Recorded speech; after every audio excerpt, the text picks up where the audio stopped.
Psalm 78. Give ear, O my people, to my law, incline your ears to the words of my mouth. I will open my mouth in a parable, I will utter dark sayings of old, which we have heard and known, and our fathers have told us. We will not hide them from their children, shewing to the generation to come the praises of the Lord, and his strength, and his wonderful works that he hath done.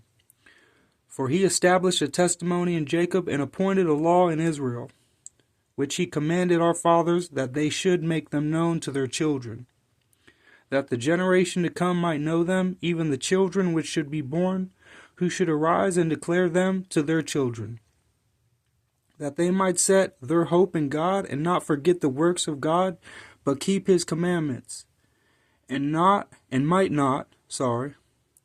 might not be as their fathers, a stubborn and rebellious generation, a generation that set not their heart aright, and whose spirit was not steadfast with God.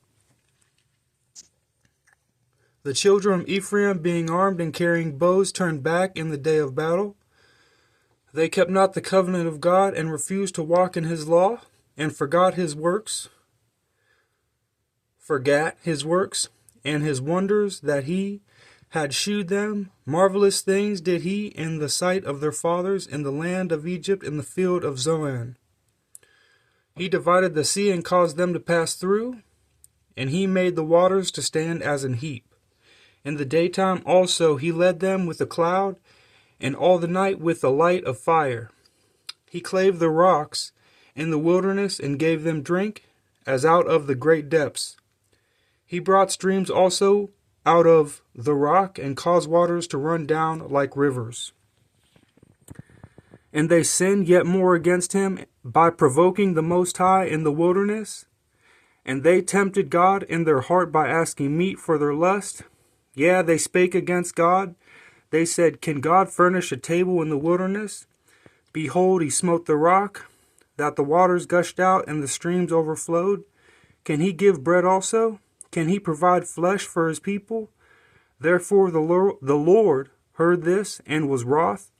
So a fire was kindled against Jacob, and anger also came against Israel, because they believed not in God, and trusted not in his salvation. Though he had commanded the clouds from above, and opened the doors of heaven, and had rained down manna upon them to eat, and had given them of the corn of heaven, man did eat angels' food. He sent them meat to the full. He caused an east wind to blow in the heaven, and by his power he brought in the south wind. He rained flesh also upon them.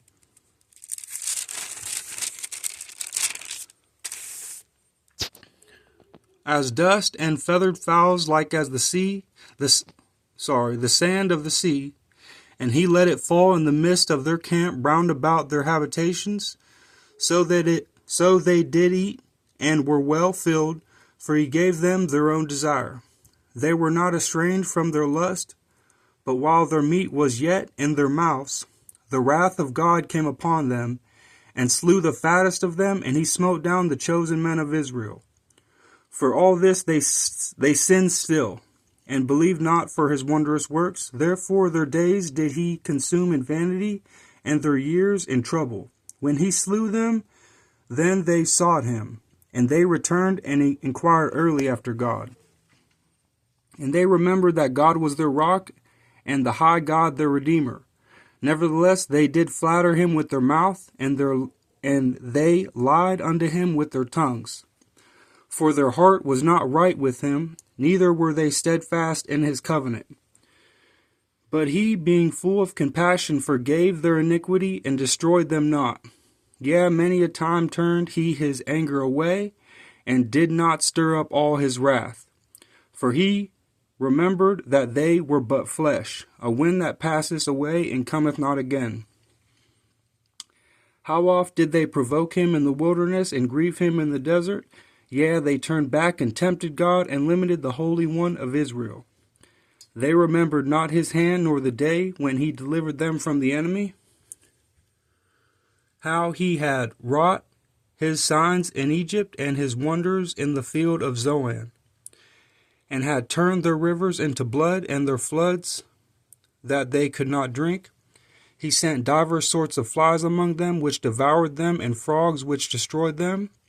He gave also their increase unto the caterpillar, and their labor unto the locust. He destroyed their vines with hail, and their sycamore trees with frost. He gave up their cattle also to the hail, and their flocks to hot thunderbolts. He cast upon them the fierceness of his anger, wrath, and indignation, and trouble, by sending evil angels among them. He made a way to his anger. He spared not their soul from death, but gave their life over to the pestilence, and smote all the firstborn in Egypt, the chief of their strength in the tabernacles of Ham, but made his own people to go forth like sheep, and guided them in the wilderness like a flock. And he led them on safely, so that they feared not, but the sea overwhelmed their enemies. And he brought them to the border of his sanctuary, even to this mountain, which his right hand had purchased. He cast out the heathen also before them, and divided them an inheritance by line, and made the tribes of Israel to dwell in their tents. Yet they tempted and provoked the Most High God, and kept not his testimonies, but turned back and dealt unfaithfully like their fathers. They were turned aside like a deceitful bow, for they provoked him to anger with their high places, and moved him to jealousy with their graven images. When God heard this, he was wroth, and greatly abhorred Israel, so that he forsook the tabernacle of Shiloh, the tent which he placed among men, and delivered his strength into captivity, and his glory into the enemy's hand. He gave his people over also unto the sword, and was wroth with his inheritance. The fire consumed their young men, and their maidens were not given to marriage.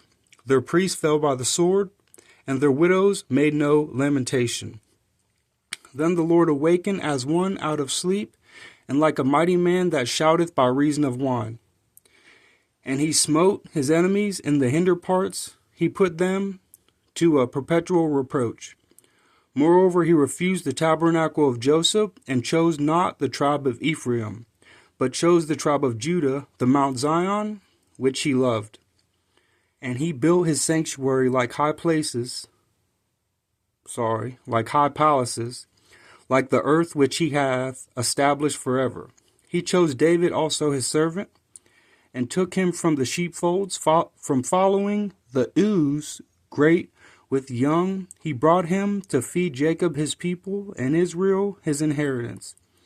So he fed them according to the integrity of his heart, and guided them by the skillfulness of his hands.